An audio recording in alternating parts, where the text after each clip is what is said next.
How's everybody doing? My name is Mike. We got my dog Roots hanging out on place, and we also got Mr. Captain with us today. So what we're going to do is I'm going to work him in his daily basic routine. This is the routine we do with them inside. We do it in a small area where we're making a circle. We don't walk all around the house. We stay in the same small area, and we work with the dog. We have them do their heel, sit, and lay down, do all those types of basic obedience behavior. The idea is you're doing it every day inside with the dog, getting the dog good at these things, so when you go outside, then you will have a chance in your dog doing what you ask. You know, it has to be practiced inside first, then we can practice it outside, then the dog can do it in a stressful situation. But each one of those things takes baby steps, and the first place to do it is inside. We also have, this is Southwest Florida, we also have a lot of rain, so a lot of times things are going to be done inside just because the weather is too hot or it's raining. So again, what we're going to do is we're going to have the dog first do 3 sits in a row. So it'll be sit, heel, sit, and then it's a sit, stay. Again, we just say sit, as you should know from the last video. And we make a circle around the dog, and then we have them heel, and we make another circle, and I'll probably have them lay down here just because this is a slicker area, so it's easier to get the dogs to lay down, especially at first. And then I'll have the dog come here, have them sit, and then do a down, and then I'll walk around them just like that. So that's the most basic of the routine. So I'm going to go ahead and start demonstrating that for you. I also have an e-collar on the dog. It's set at 9 out of 127, so it's such a low stim the dog can barely even feel it. And again, we're using that to reinforce. So if you hear me say no, I'm following that with a correction. That's either going to be a leash tug or the e-collar. This is a hands-free e-collar. Or I will pair them both. So let's go ahead and get started. Heel. So as the dog's at heel, I want to be very mindful that he's not crossing my foot. Sit. Good boy. Good sit. Heel.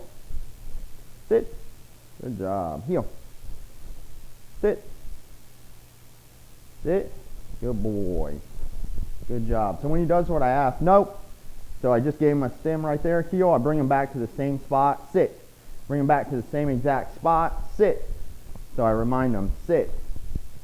Just like that. He can move a little bit like that, but he can't pick his butt up off the ground. Heel. So he gets no reward after I have to make him go back and do it like that. The reward comes when he does it the first time I ask. Sit. Down. Good boy. Good job. Good down. Down. Atta boy. So that's what we would do that 3 times in a row, and that's going to make, for the video sake's purpose, that is going to be about 5 minutes, just doing that 3 times in a row, just like you saw me do it. We want him to end on a good note. So if I have him do it again, he's likely not going to mess up that sit stay. So heel. We're going to do it again real quick. Sit. Good boy. Heel. And then laying down's okay. Sit. That's a more submissive position. Heel. Sit. Good boy. Sit. Good job. See how he didn't mess it up this time? That is because the correction, good boy, good sit, the correction leads to compliance, okay? Every time I deal with a dog, once you correct them, that is when they actually become calm and they actually start to listen. So your correction leads to compliance. We practice this every day with them, and when he does a good job, look at the affection he gets. He gets a lot of affection, okay? When he doesn't do it, he does not get the affection. Sit. So it's just very important to be giving them a job, and when we tell them something, they have to do it. And we're going to correct them in a way they trust, understand, and respect. So we want to correct them. What you saw there was perfect with the e-collar. We're not getting an audible yelp from the dog, which if we did, that would be okay. It wouldn't be the end of the world, but we have it set to a low enough level that it affects the dog and gives us the result we want without getting an audible from the dog and without causing a bunch of confusion or stressing the dog out or shutting the, it stresses them out a little bit, or not having them shut down. We don't want the dog to shut down or be so freaked out from such a strong correction that they're, not listening to what we want. Again, you can see that e-collar correction is something he trusts and helps reinforce. Heel.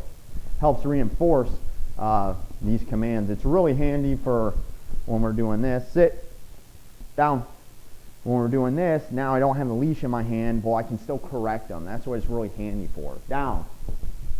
Good, down. But this is just our basic routine. It's done like this for 5 minutes a day, doing the 3 sits, the sit stay at the end, doing the down stay, walking around them. That is the most basic version of the routine that's going to get you success with the dog, where you're practicing heel and sit, stay, down, and all those crucial, essential commands with the dog.